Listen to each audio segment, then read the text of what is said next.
Les gars, parfois je me demande, est-ce que c'est moi qui suis à l'envers ou est-ce que c'est le monde qui est à l'envers? Parce que là, en fait, EA, il y a un truc que j'arrive pas à saisir. Qu'est-ce que Lamine Yamal doit faire de plus en termes de dribble pour que vous compreniez que c'est le meilleur dribbleur au monde? Parce que mettre des Dembélé, Mbappé, Vinicius, même Pedri devant lui en termes de dribble, en fait, il doit dribbler un pays entier pour que vous compreniez? Comment expliquer qu'un mec qui a autant de dribbles réussis que la meilleure saison de Eden Hazard en termes de dribble n'est pas considéré comme le meilleur dribbleur du monde? Autant de dribbles que Eden Hazard Prime sur la saison, est-ce que vous vous rendez compte? Comment expliquer qu'un mec qui a fait plus de dribbles que la meilleure saison de Neymar, qui est quatrième dans un classement all-time de dribbles sur une saison, derrière Messi et Hazard et devant plein de versions de Messi, de Neymar et de Hazard, n'est pas considéré comme le meilleur dribbleur du monde? Il faut m'expliquer. Comment expliquer qu'un mec qui est quatrième du classement en termes de dribbles réussis sur un match de phase finale de Ligue des Champions a deux dribbles de la meilleure performance all-time de Messi contre United n'est pas considéré comme le meilleur dribbleur du monde? Comment expliquer que le meilleur dribbleur de la saison en termes de dribbles réussis, avec presque 100 dribbles d'écart avec le deuxième du classement, mais qui est par ailleurs celui aussi qui a le meilleur ratio par rapport au dribble tenté, n'est pas considéré comme le meilleur dribbleur du monde? Donc voilà, EA c'est bien, etc. Vous faites des cartes aux joueurs, s'il vous plaît, regardez les matchs. De dire que Lamine Yamal n'est pas le meilleur dribbleur du monde et le mettre moins de dribbles que Dembélé, Mbappé, Vini, Pedri, même autant que Wirtz et Bellingham, c'est une dinguerie. Donc c'est la dernière vidéo que je ferai sur les cartes FIFA parce que j'ai beaucoup de choses à dire, mais celle-là je peux pas laisser passer. Autant de dribbles que Bellingham pour Lamine Yamal, s'il vous plaît. 3 points de moins que Dembélé, allô, allô EA, juste allô. Pour FC26, écoutez bien, écoutez bien. Oui, FC25 a été l'un des pires, voire le pire. On va pas se mentir. On est d'accord sur ça, on peut le dire. Mais tu sais, là on est le 1er septembre. Je sais qu'il y a eu la rentrée et tout, mais tu sens ou pas ce... Tu packs une animation, t'es comme un fou. Tu commences à faire ta petite équipe du début. Tu sais, où t'as des joueurs à 15-20 000 crédits, t'es comme un fou. Les premiers défis, les 500 buts en clash équipe, les trucs en moments. Est-ce que c'est pas quand même le meilleur moment du jeu?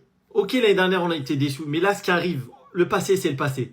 Non, en vrai, eSport, on vous oublie pas parce que là, ça suffit. Stop, là, faut vraiment un truc sympa quand même. Mais on arrive sur la meilleure période pour moi. Ceux qui me disent, ouais, la meilleure période, c'est le mois d'août quand t'as les futurs. Arrêtez vos bêtises. La meilleure période, c'est septembre quand le jeu il sort. Jusqu'à, aller, on va dire, Noël et la Toti.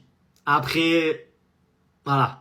Plus que 18 jours à attendre et ça y est, notre aventure commence. Dans 18 jours, on va tous ouvrir notre pack Icon garantie pour ceux qui ont la version ultime. Dans 18 jours, certains vont pleurer, certains vont se régaler.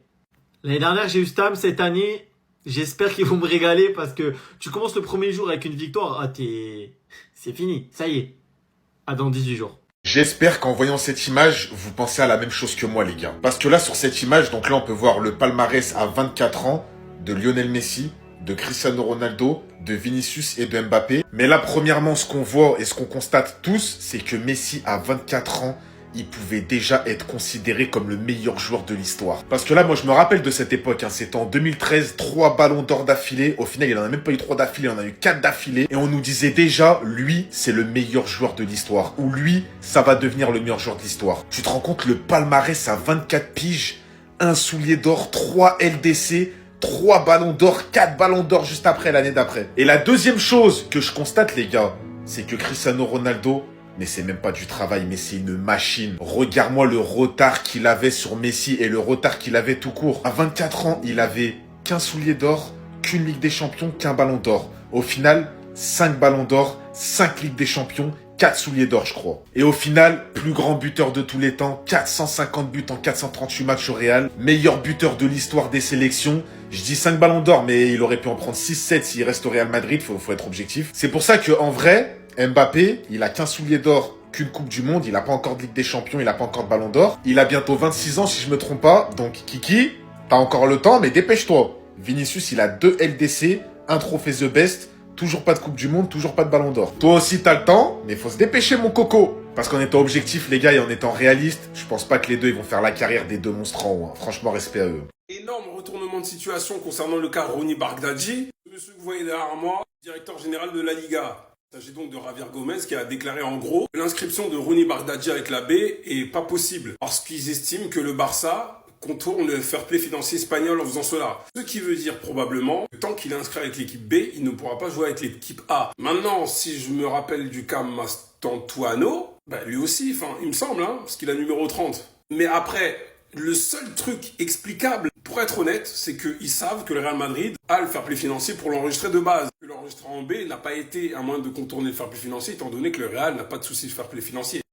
On m'interroge quand même, parce que comment on aurait fait pour enregistrer Nico Williams, sachant que, encore une fois, sans la blessure de Ter Stegen, comment on enregistre Johan Garcia? C'est des questions que je me pose.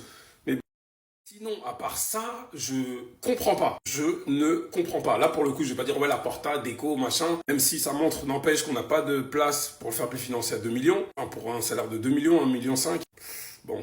Si un joueur de Copenhague devra attendre, le temps que ça se décante.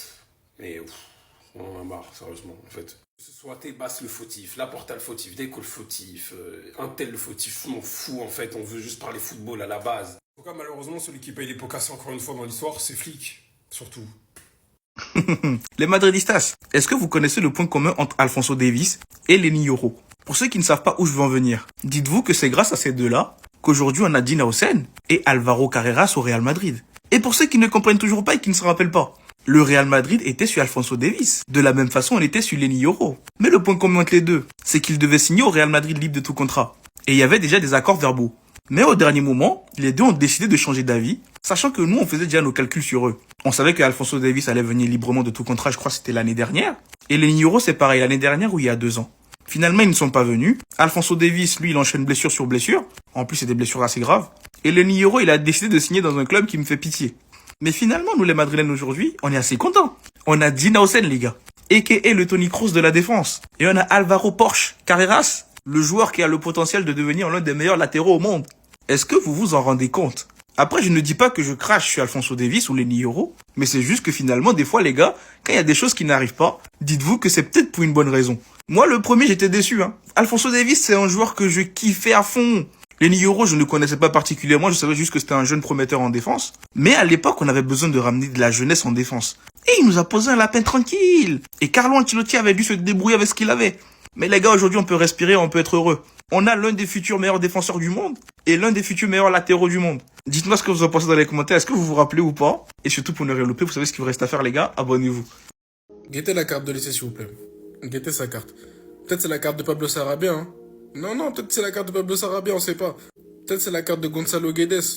Non, je sais pas, parce qu'il y a 78 de vitesse, 80 de tir. En fait, on dirait eSports, il ne regarde pas le football. Genre, chaque année, il y a des bavures comme ça. Là, il a 3 de moins de général que Yamal. Et la vie de ma mère que dans la vraie vie. Pardon, maman. Mais la vérité que, au lycée, il est pas très loin du niveau de Yamal. Genre, il mérite un des générales de moins que lui, Belek. Là, dites-vous, Saka, il a 2 de plus. Saka, il a pris un upgrade. Alors, avec la saison mid qu'il a fait la saison dernière. Et au lycée, lui, il est à 2 de général de Saka. En mode, Saka, il est peur que lui d'autant, genre. 78 de vitesse, wesh. Ça, c'est une vitesse de défenseur, Ça, c'est une vitesse, ça, c'est la vitesse de... C'est la vitesse de Kim Min-jae, en fait. C'est très triste. Ça, c'est la vitesse de Goretzka. Wesh, il regarde pas les matchs ou quoi? Wesh, on dirait la carte de Giovanni Lo Celso. Je vous promets, c'est très triste. eSport ne regarde pas le football. C'est quoi cette carte de merde? Non, désolé, faut le dire, c'est une carte de merde. C'est dégueulasse ce qu'ils ont fait. eSport, on va vous bannir. On va vous bannir.